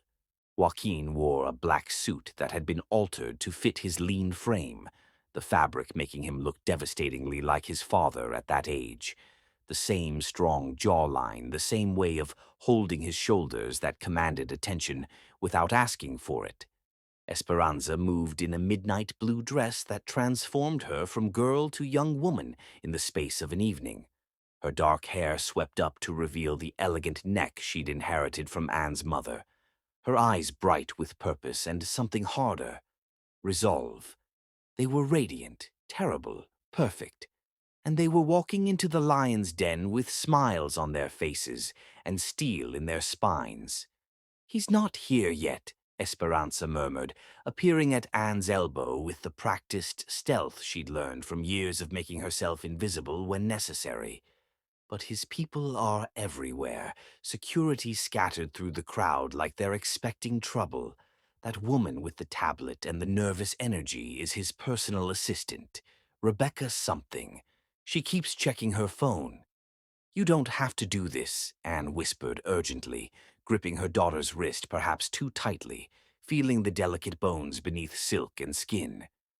"We can leave, right now. Walk out those doors and disappear again. Start over somewhere new, somewhere he'll never find us." "We're done running, Mama." Joaquin materialized on her other side like a shadow-gaining substance, his presence steady and implacable. Done hiding in corners and jumping at every unexpected noise. Done pretending we don't have a father who owes us answers for 12 years of absence. "He owes us more than that," Esperanza added, her voice sharp enough to cut through the gallery's ambient murmur of polite conversation and clinking glasses. "He owes us a childhood where we didn't have to worry about keeping our voices down. Safety that wasn't contingent on staying invisible. Love that didn't come with the constant fear of having it ripped away. But we'll settle for watching him squirm under the weight of his own choices." Anne caught sight of Elena across the room, elegant in midnight blue that perfectly complemented her pale skin, her presence both surprising and somehow inevitable. The former fiancé moved through the crowd with the careful grace of someone who'd learned to navigate dangerous waters, and when she caught Anne's eye, she nodded slightly, a gesture of solidarity between survivors that spoke volumes. She'd come to witness the reckoning, to see justice served on the man who'd nearly destroyed them both. The gallery buzzed with the particular energy of an exclusive event, art critics mingling with collectors, young artists nervous and excited about their first major showing, society figures who attended such events more for the networking than the art. None of them knew they were about to witness something far more dramatic than the unveiling of promising new talent. "Mrs. Morrison wants you in the back," Marcus said, approaching with his clipboard and a slightly apologetic expression. Something about the lighting in the storage area affecting the main gallery displays. Anne knew it was a lie the moment she saw Mrs. Morrison across the room, deep in animated conversation with a prominent collector, her hands gesturing expressively as she discussed the provenance of a particular piece. But she went anyway, needing distance from what was about to unfold, needing a moment to steel herself for the confrontation that felt as inevitable as gravity. The corridor leading to the storage area was dimly lit, emergency lighting casting everything in shadows that seemed to move independently. Anne's footsteps echoed against the polished concrete floors, each sound amplifying her growing sense of dread. She fumbled for the light switch in the storage room, then froze as a familiar cologne filled her nostrils. Expensive, distinctive, a scent that had once meant safety and comfort before it became synonymous with fear and the metallic taste of mercury on her tongue. "Hello, Anne." The fluorescent lights blazed on with a harsh buzz, revealing him standing among the carefully wrapped artworks, like a predator who'd finally cornered his prey. Glennie looked older but still imposing, his silver hair perfectly styled, his custom suit unable to disguise the slightly softened edges that came with age and too much good living. But his eyes, those were exactly the same, cold, calculating, measuring her worth and finding her lacking. His smile was sharp as the knife he'd once held to her throat 12 years ago, not metaphorically but literally, the night before she ran. She could still remember the weight of it against her skin, the way he'd played with it as he discussed her future institutionalization with the casual air of someone planning a dinner party. "You're supposed to be dead," he said conversationally, as if commenting on the weather or the quality of the wine being served outside. "I identified your body myself, stood over what was left of some poor homeless woman, and told the coroner she was my beloved wife. Attended your funeral in a beautiful black suit, mourned you quite convincingly for the cameras." Anne's hand found the doorknob behind her, turning it frantically. Locked. Of course it was locked. He'd always been thorough in his planning, meticulous in his cruelty. "Nothing to say? You were always so articulate, especially in our marriage. Though I suppose you found your voice again in other ways." He pulled out a handful of origami birds from his jacket pocket, crushed and re-smoothed, the paper wrinkled but the words still visible. 12 years of harassment, Anne. 12 years of psychological warfare. That's a federal crime, you know. Stalking has such serious penalties these days. So is attempted murder. Her voice came out steadier than she felt, years of practice at hiding fear serving her well. "Prove it." His smile widened, showing teeth that were still perfect, still predatory. "Oh, wait, you can't. You're dead, remember? Dead women can't testify in court. Dead women can't file charges. They can only haunt, and I've never been susceptible to ghosts. I'm standing right here." "No, you're not. You're Maria Chen, undocumented gallery worker living under a stolen identity. Anne Scott died 12 years ago in a tragic accident. Her body identified by her grieving husband, death certificate signed by the coroner and filed in triplicate. Amazing what money can buy in this city, what doors it opens, what records it can create or destroy." Anne's mind raced, cataloging exits, weapons, anything that might give her an advantage. But this was his game, played on his terms, and he'd had 12 years to perfect the rules. "They're beautiful," Glennie said softly, his voice dropping to that intimate tone that had once made her feel cherished and now made her skin crawl. "The twins. Our twins, I assume. The timing is definitely conclusive, and the resemblance is striking." Ice flooded her veins, turning her blood to slush. "I don't know what you're talking about." "Please. Joaquin has my jawline, the same way of tilting his head when he's thinking. Esperanza has my mother's nose and her stubborn chin. Did you really think I wouldn't recognize my own blood? My own genetic legacy walking around in borrowed clothes and stolen names? You didn't want them." The words scraped her throat raw. "You tried to kill us all. The mercury, the plans for the psychiatric hospital, the way you held that knife." "I wanted you gone," he interrupted, stepping closer so she could smell the bourbon on his breath. Dutch courage for what was coming, she realized. The pregnancy was an inconvenience at the time, a complication I wasn't prepared to deal with. But times change, perspectives evolve. I'm older now, more aware of my mortality. My legacy needs proper heirs, and what magnificent heirs they've become, despite your rather pedestrian parenting. You can't have them, can't I? He tilted his head, studying her like a scientist examining a specimen. Let's examine the legal realities, shall we? Their birth certificates list no father, easily challenged with DNA evidence. Their mother is officially deceased, certified by the state. Their guardian is an illegal immigrant living under forged documents. One phone call to immigration, and they take you away while Family Services delivers my children to their rightful parent. It's really quite elegant in its simplicity. They'd never go with you. They hate you.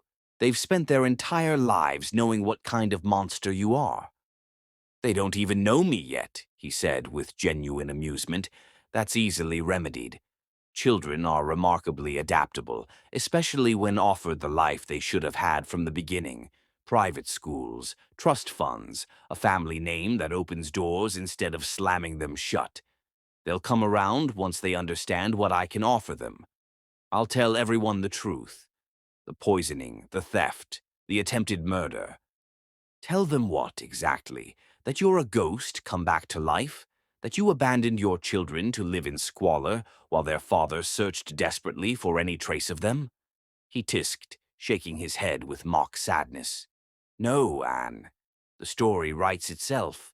Mentally ill woman fakes her death, kidnaps children, raises them in poverty while their father grieves and searches and never gives up hope.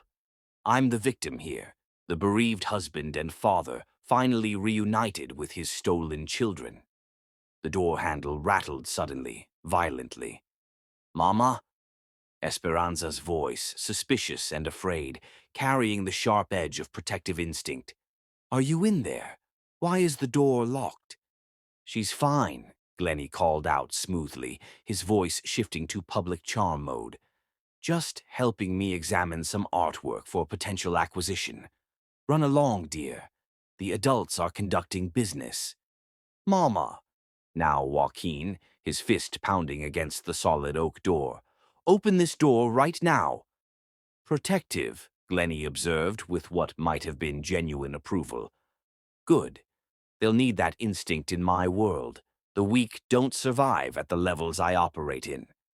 Anne moved without thinking, muscle memory and desperation driving her to grab a box cutter from the shipping supplies stacked nearby. You won't touch them. You won't get within 100 feet of my children. With that? How disappointing. I expected more creativity from you after all these years. He pulled out his phone with deliberate slowness, like a gunslinger drawing his weapon. One call, Anne. Immigration. Or you can be reasonable for once in your stubborn life. Share custody. Let them experience the world they deserve, the opportunities they've been denied. I'll even set you up somewhere nice, a cottage upstate, maybe. Generous visitation rights. You mean a cage? I mean a compromise, a chance for all of us to get what we want, unless you'd prefer deportation followed by family court proceedings where you won't even be allowed to participate. His finger hovered over his phone. I hear detention centers are particularly terrible places for children to visit their parents. The pounding intensified, other voices joining the twins now. Elena's cultured tones, Mrs. Morrison's authoritative commands, the deeper voices of security personnel.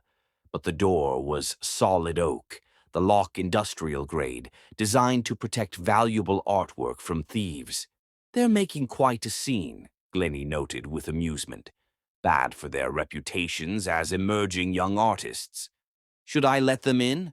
Show them their hysterical mother threatening their father with a box cutter? Document this moment for the custody hearing. Anne felt the trap closing around her, every move she might make already anticipated and countered. The box cutter trembled in her grip as she lowered it slowly. He was right, as he'd always been right in his cold calculations. 12 years of running, planning, surviving, and she was back exactly where she started, trapped by a man who held all the cards and knew exactly how to play them. Except, "You're forgetting something," she said quietly, her voice steady despite the chaos in her chest. "What's that?" "They're your children, which means they're half you." She met his eyes directly, no longer the broken woman who'd crawled through his garden. "And you taught me exactly what that means." Confusion flickered across his face for the first time, a crack in his perfect composure. "What are you talking about?" Then the lights went out. In the sudden darkness, Anne heard the electronic lock click open, not forced, but disengaged from the inside. The twins had inherited more than just their father's jawline and their grandmother's nose. They'd inherited his strategic mind, his ability to plan several moves ahead, his ruthless efficiency when cornered. The door burst open like a dam breaking. Emergency lighting bathed everything in hellish red as Joaquin and Esperanza entered, moving with synchronized precision, flanking their mother like avenging angels materializing from shadow. Behind them pressed half the gallery crowd, phones held high, recording everything with the hungry intensity of witnesses to history. "Is this him?" Joaquin asked, his young voice carrying remarkable authority that cut through the murmur of the crowd. "Our father who tried to murder us before we were even born. The one who's been stalking our mother for 12 years?" Esperanza added, her voice pitched to carry to every phone, every recording device, every witness. "Even after faking her death to cover his crimes." Glennie's face cycled through emotions, shock at being outmaneuvered, rage at losing control, rapid calculation of damage and options. The crowd pressed closer, scenting scandal like sharks, scenting blood. Elena pushed to the front, her phone steady and focused on his face, capturing every micro-expression for posterity. "You're confused, children," he began, reaching for his public persona, but Joaquin cut him off with surgical precision. "We're not confused. We're not children. We're the family you tried to erase from existence." He pulled out a folder thick with papers, printed emails, bank records, medical reports, 12 years of evidence Anne didn't even know they'd collected. "But ghosts have a way of rising from the graves you dig for them, don't they, Dad?" The word hung in the air like a blade waiting to fall. Dad. Such a simple word, such a basic relationship, twisted into an accusation more damning than any curse. "Security," Glennie called, but his people were trapped behind the crowd, unable to reach him through the press of bodies and phones. The gallery had become a courtroom, and public opinion was a judge he couldn't buy or intimidate. 12 years, Esperanza said, tears streaming down her face. Real or performed, Anne couldn't tell, and it didn't matter. 12 years of hiding in shelters and safe houses because you couldn't stand the thought of us existing. 12 years of our mother jumping at shadows, afraid you'd finish what you started that night. 12 years of growing up without a father because you chose money and reputation over love. Joaquin continued, his voice breaking slightly. The crack of a young man trying to be strong while confronting the source of all his family's pain. 12 years of watching our mother work 3 jobs just to keep us fed and housed and safe from you. "But we're not afraid anymore," Esperanza said, lifting her chin with defiance that was pure Anne. "We're here. We're alive. We're everything you tried to destroy, and everyone's watching you face the consequences." It was beautiful and terrible and perfectly orchestrated. The twins had planned this confrontation down to the last detail, using their father's own tactics against him. Public exposure, social destruction, the kind of fall that no amount of money could cushion because it was built on truth witnessed by dozens. Glennie looked at Anne, and for the first time in 12 years, she saw genuine fear in his eyes. Not of her, she'd never been the threat he'd painted her as. Fear of them, of what he'd created and tried to destroy, now standing before him with his own ruthlessness, reflected back and doubled, tempered by the compassion he'd never possessed. Next week, he said quietly, his voice cutting through the noise of the crowd to reach her ears alone. The St. Regis Hotel, 8 p.m. The merger announcement. If you want to end this properly, that's where it happens. Then he was gone, pushing through the crowd like a man fleeing demons, his security detail forming a protective barrier as he escaped his own children, as if they were avenging spirits risen from the grave, which, Anne supposed, they were in every way that mattered. "Mama?" Esperanza's voice was small now, the performance dropping away to reveal the frightened girl beneath. "Are you okay? Did he hurt you?" Anne pulled her children close, feeling them shake with adrenaline and something deeper. Grief, maybe, for the father they'd finally met and found exactly as monstrous as promised. Grief for the family they might have been in some other world where love was stronger than pride and fear. "You saved me," she whispered, holding them tight enough to feel their heartbeats against her chest. "We saved each other," Joaquin corrected, his voice muffled against her shoulder. "That's what family does. That's what you taught us." The crowd dispersed slowly, reluctantly, videos already uploading to social media platforms where they'd spread like wildfire. By morning, Glennie Scott would be trending across the internet. The billionaire confronted by the family he'd abandoned, the children he'd denied, the wife he'd declared dead while she raised his twins in poverty. "What's next week?" Esperanza asked as they walked back into the main gallery, arms linked like survivors of a battle. What merger? Anne thought of the invitation Glennie had thrown like a gauntlet, the challenge embedded in his words. The St. Regis Hotel, 8 p.m.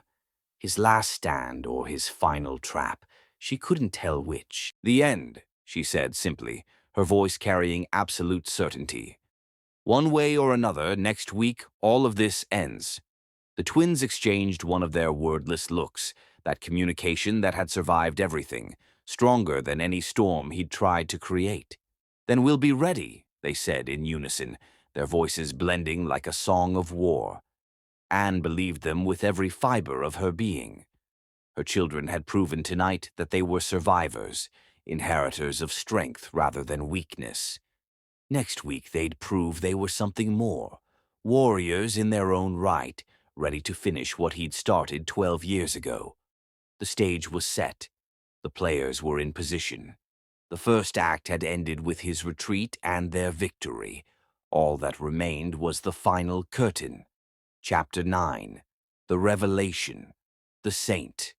Regis Ballroom glittered like a jewelry box, 500 of New York's elite assembled to witness Glennie Scott's greatest triumph.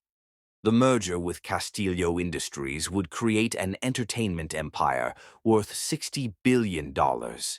Champagne flowed like water, and congratulations fell like rain, but Glennie's hands shook as he adjusted his platinum cufflinks. He'd spent a week in damage control. The gallery videos had gone viral, but his PR team had spun it brilliantly, a disturbed woman coaching children to ambush a grieving widower. Mental illness, they whispered. Delusions, seeking money. The elite closed ranks, as they always did, protecting their own. 5 minutes, Mr. Scott, his assistant murmured. Glennie nodded, scanning the crowd. Security at every exit. Metal detectors at the doors, guest list triple-checked. Anne and her brats couldn't touch him here. This was his kingdom, his moment, his champagne. He turned to find a server with a tray. Young woman, early 20s, familiar somehow. She smiled and Glenie's blood chilled. Carmela, Anne's sister, the one he'd groomed and discarded 12 years ago. "Hello, Glenie," she said softly. "Remember me?" The champagne flute slipped from his fingers, shattering on marble. The sound drew stares, whispers. Carmela melted back into the crowd before security could react, leaving only her ghost and his racing heart. "Mr. Scott?" His assistant looked concerned. "Are you I'm fine, but sweat beaded on his forehead. If Carmela was here, then... The lights dimmed. Showtime. Glenny climbed the stage on legs that felt disconnected from his body. The teleprompter glowed with his prepared remarks, but the words swam before his eyes.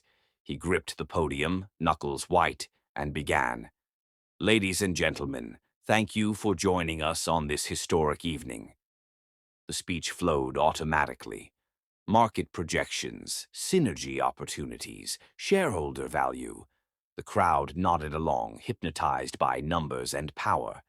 Behind him, a massive screen displayed the merger logo, two companies becoming one, a perfect union. But before we proceed, Glennie continued, deviating from script, I want to address the recent allegations made against me. Murmurs rippled through the crowd. His lawyers had advised against this, but Glennie needed control of the narrative. As many of you know, I lost my wife Anne 12 years ago, a tragedy that haunts me still. Recently, a disturbed woman has been claiming to be her, coaching children to harass me. I want to assure you all. The screen behind him flickered. The merger logo vanished, replaced by a photograph. Anne in her wedding dress, radiant and alive. Glennie spun around, fumbling for the remote. The image changed. Medical records, test results, the word poisoned stamped across them in red. Technical difficulties, he said, but his mic squealed with feedback. The screen kept changing. Police reports, bank transfers, a paper trail 12 years in the making. Then the lights went out completely. In the darkness, a voice rang out, clear, strong, achingly familiar. Good evening, everyone. I'm Anne Scott, and contrary to my husband's claims, I'm very much alive. A single spotlight blazed to life, illuminating the ballroom entrance. Anne stood there in the white dress from their wedding, altered to fit her thinner frame but unmistakable. The crowd gasped as one. 12 years ago, Anne continued, walking slowly down the aisle between tables, my husband tried to murder me. He poisoned me systematically, stole my inheritance, and when I became pregnant, he attempted to strangle me to death. Security, Glennie shouted, but his voice cracked like a teenager's. Remove this woman. But security didn't move. Anne kept walking, and in her wake came others. Elena, Carmela, a dozen women Glennie recognized with growing horror. Former assistants, discarded mistresses, all the casualties of his appetites. I ran that night, Anne continued, her voice carrying to every corner of the silent ballroom. Pregnant, bleeding, terrified. I gave birth to twins in a basement, hiding from the man who'd vowed to love and cherish me.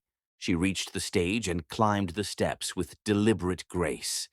Glennie backed away, but there was nowhere to go.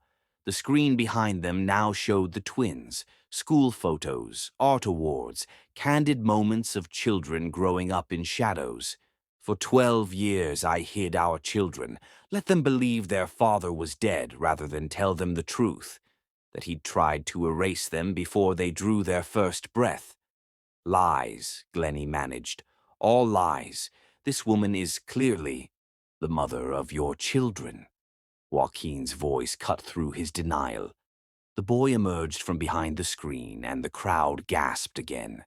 The resemblance was undeniable, Glennie's face perfected by youth and Anne's gentle eyes. The woman you tried to murder. Esperanza joined her brother, and together they flanked their mother.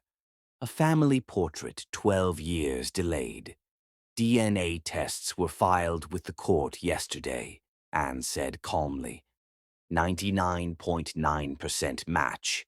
These are your children, Glennie. The ones you've been denying existed. The crowd had become a jury, phones out despite the supposed recording ban, capturing every moment. Glennie saw his board members exchanging glances, his investors backing toward exits. Even if, he stopped, regrouped, even if this fantasy were true, you abandoned them, raised them in poverty. What kind of mother? The kind who chose their lives over your money. Anne's voice never wavered. The kind who worked 3 jobs to feed them rather than let them be raised by a monster. I could have given them everything. You gave us everything, Esperanza said, but she was looking at Anne. You gave us love, safety, truth, eventually. That's more than he ever offered. You don't know what I offered, Glennie snarled, the mask finally slipping. You ran before I could. He stopped, realizing what he'd just admitted. The ballroom held its breath. Before you could what? Joaquin pressed. Finish killing our mother. Dispose of us like you disposed of Miranda Fletcher. The name hit like a bomb. Miranda, his first business partner whose suicide had made him sole owner of the company, whose body had shown the same poisons found in Anne's bloodstream. You can't prove anything, Glennie said, but he was drowning now, each word pulling him deeper. Actually, we can. Elena stepped forward, holding a tablet. Your former security chief had a crisis of conscience. 20 hours of recorded conversations about Miranda, about Anne, about all of us. He's already spoken to the FBI.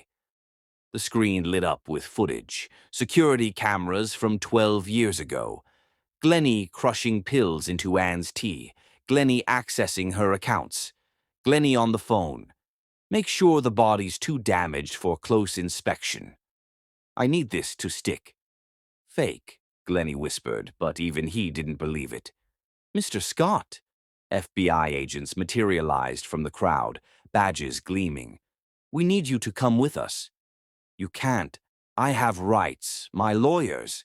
Your lawyers are already at the federal building, the lead agent said, along with your CFO, who's been very cooperative about the embezzlement charges. As they cuffed him, Glennie looked at Anne with pure hatred. You poisoned them against me, my own children. We were never yours, Joaquin said quietly. You made that choice 12 years ago. Every child deserves a father, Esperanza added, but not every man deserves to be one. They led him away through a gauntlet of cameras and whispers. The empire he'd built on bones was crumbling in real time, stock prices plummeting on the screens around the room. Anne stood on the stage, her children beside her, facing 500 witnesses to their resurrection. The silence stretched until someone, Elena, began to clap. Others joined until the ballroom thundered with applause for the woman who'd refused to stay dead. The merger is obviously cancelled, Anne said into the mic, and nervous laughter rippled through the crowd. But since you're all here and the champagne's already paid for, perhaps we could toast to new beginnings. She raised a glass. Water, Joaquin noticed, not champagne. Old habits died hard. To the women who survive, Anne said, to the children who endure, and to justice, which may come slowly but comes surely. The toast echoed through the ballroom, but Anne only had eyes for her children. They'd walked through fire to stand here, in the light, unashamed and unafraid. Was it worth it? Joaquin asked quietly. 12 years for this moment. Anne thought of all they'd lost, safety, comfort, innocence, but also what they'd gained, strength, resilience, each other. Ask me tomorrow, she said, pulling them close, when we wake up free. The band, uncertain but professional, began to play. People milled about, unsure whether to leave or stay, but Anne didn't care about any of them. She danced with her children in the ruins of Glennie's empire, their shadows long and proud on the ballroom floor. For the first time in 12 years, they had nothing to fear from the dark. The revelation was complete. The truth, finally, had set them free. Chapter 10, 12 Years of Love and Pain. The federal holding cell smelled of industrial disinfectant and despair. Glennie Scott sat on the metal bench, his designer suit wrinkled beyond recognition, watching dawn break through a window cross-hatched with bars. The FBI had questioned him for 16 hours straight. His lawyers had abandoned him when the security chief's recordings proved authentic. His empire had dissolved overnight, board members distancing themselves like he was contagious. "Visitor," the guard announced. Glennie's heart leaped. His remaining lawyers, an ally, someone to post bail? Anne walked in, and his hope curdled into rage. She looked different in daylight, in jeans and a simple sweater instead of that theatrical wedding dress, smaller than he remembered, older. But her eyes, those dark eyes that had once gazed at him with love, now held something far more dangerous than hatred. Pity. Don't. His voice was hoarse from shouting his innocence. Whatever speech you've prepared, save it. No speech.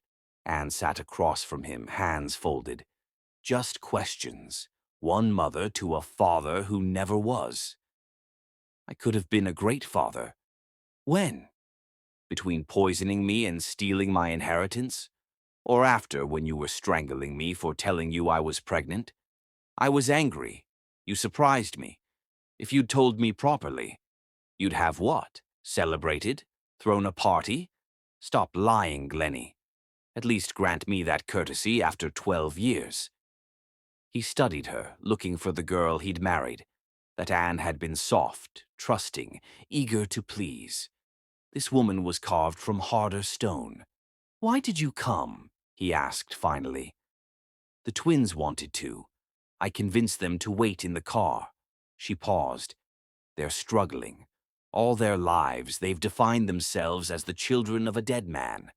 Now they have to reconcile that with you. Let me see them. No, they're my children. They're my children. You're just the man who donated DNA and tried to eliminate the result." Glennie slammed his fist on the table. The guard stepped forward, but Anne didn't flinch. "You turned them against me," he snarled, "filled their heads with poison. The only poison in our lives came from you. Literally." Anne pulled out a photo, the twins at the gallery, radiant with pride. "Look at them, Glennie. Really look. See what you threw away." Despite himself, he looked. The boy had his jawline, but softened somehow, made kinder. The girl had his mother's nose, but paired with a smile he'd never seen on his family's faces. Genuine, warm, unguarded. "They're brilliant," Anne continued. "Joaquin speaks 5 languages and paints like an old master. Esperanza plays 3 instruments and writes poetry that makes me cry. They're everything you could have wanted in heirs. Then let me. They're also kind, compassionate. They volunteer at the shelter where they were born, teaching art to other children in hiding. They use their pain to help others heal." Anne's voice hardened. "Everything you're not, everything you could never teach them. I could change, get therapy, anger management, whatever the court requires. You had 12 years to change. Instead, you spent it building a lie on my supposed grave, dating women young enough to be your daughter, getting engaged to Elena. Tell me, when were you planning to start poisoning her?" "I never—" "Your security chief's recordings say otherwise. Small doses in her wine, just enough to make her compliant." Anne shook her head. "You can't help yourself, can you? It's not about love or control, it's about destruction. You touch things and they wither." "Get out." Glennie's voice was low, dangerous. "Get out before you what? You have no power here, no money to buy your way out, no connections to threaten me with. You're just a man in a cage, exactly where you belong." She stood to leave, then paused. "They wanted me to give you this." Anne placed an envelope on the table. Inside, Glennie found 2 letters in careful handwriting. Joaquin's was brief. "I spent 10 years mourning a father who never existed. I won't spend another minute on the man who does. You're not dead to me. That would require having lived in my heart first. You're nothing." Esperanza's was longer, more complex, filled with the kind of pain only a daughter could inflict. "I used to dream about you, Create stories about why you left, why you couldn't love us. Now I know the truth. You chose not to. Every day for 12 years, you chose yourself over us. I forgive you, not because you deserve it, but because carrying hate for you would make me like you, and I'd rather die than be anything like you. Glennie's hands shook. The papers fluttered to the floor like dying birds. They're children, he whispered. They don't understand. They understand perfectly. You're the one who never understood. Love isn't possession. Children aren't property, and women aren't disposable. I loved you once. No, Anne's voice was certain. You loved the idea of me. Young, talented, trusting, someone you could mold and control and discard when I became inconvenient. That's not love. That's collecting. The guard signaled time was up. Anne turned to leave, then looked back one last time. Your trial starts next month. 23 counts, including attempted murder, fraud, embezzlement. Your lawyers say you're looking at 30 to life. She paused. The twins won't be there. They've seen enough of you to last a lifetime. Anne. Her name cracked in his throat. I'm sorry. She studied him for a long moment. I believe you. But you're not sorry for what you did. You're sorry you got caught. Sorry you lost. Sorry the world sees you for what you really are. What am I? The question escaped before he could stop it. Empty, Anne said simply. A man so empty he had to fill himself with other people's lives, talents, dreams. But you could never fill that void, could you? Not with my designs, not with Miranda's company, not with all the women you've consumed and discarded. She left without another word. Glennie sat in the silence, her letters at his feet, her truth in his ears. Outside, he knew his children waited in a car. His brilliant, beautiful children who'd rather forget he existed than claim him as father. The guard came to return him to his cell. As they walked the gray corridors, Glennie saw his reflection in the polished steel. Hollow eyes, gray skin, the face of a man who'd gained the world and lost his soul. Anne drove home in silence, the twins reading books in the back seat. They'd insisted on coming, on being present for this final chapter, but she'd protected them from the actual confrontation. Some wounds didn't need witnessing. Did you give him our letters? Esperanza asked finally. Yes. Did he read them? Yes. Did he cry? Anne met her daughter's eyes in the mirror. Number. But I think finally he understood what he lost. Good, Joaquin said quietly. Understanding is worse than ignorance. Now he'll spend every day knowing what he threw away. They drove through the city that had been their hiding place and battlefield for 12 years, past the shelter where the twins were born, past the gallery where truth finally caught up with lies, past the buildings where Anne had cleaned floors and folded 1,000 paper birds of revenge. What now? Esperanza asked as they pulled up to their apartment, small still, but theirs, honest, free. Now we live, Anne said, without fear, without hiding, without him shadowing every moment. Will we take his name? Joaquin asked. Legally, I mean, now that everyone knows? Anne considered. Scott was a powerful name, one that had opened doors even as it imprisoned them. But it was also the name of a man who'd tried to erase them. That's your choice, she said finally. You're old enough to decide who you want to be. The twins exchanged their silent communication, then spoke in unison. Robles. We're Anne Robles's children. Anne blinked back tears as they climbed the stairs to their tiny apartment. Inside, Elena had left flowers, birds of paradise, exotic and resilient. Other women from the network had left cards, gifts, testimonies of their own survivals. We should do something, Esperanza said suddenly. With the money, I mean, when the lawyers finish with restitution. What kind of something? A shelter, Joaquin said, like the one where we were born, but better. Safe places for women and children who need to disappear. Art programs, Esperanza added. Music lessons. All the things that saved us when we had nothing else. Anne pulled her children close, breathing them in. 12 years ago, she'd run into the night with nothing but the lives they carried. Now they stood in the light, planning how to help others find their way out of darkness. I love you both more than all the stars, she whispered. More than diamonds, they responded, the old ritual. More than justice, Joaquin added. More than freedom, Esperanza continued. More than anything, Anne promised. More than anything that was, is, or ever will be. That night, for the first time in 12 years, Anne didn't check the locks twice, didn't jump at shadows, didn't plan escape routes. She simply held her children and let them hold her. 3 survivors who'd learned that love wasn't just stronger than hate. It was the only revenge worth taking. In his cell, Glennie Scott stared at the ceiling, counting the cracks like stars he'd never see again.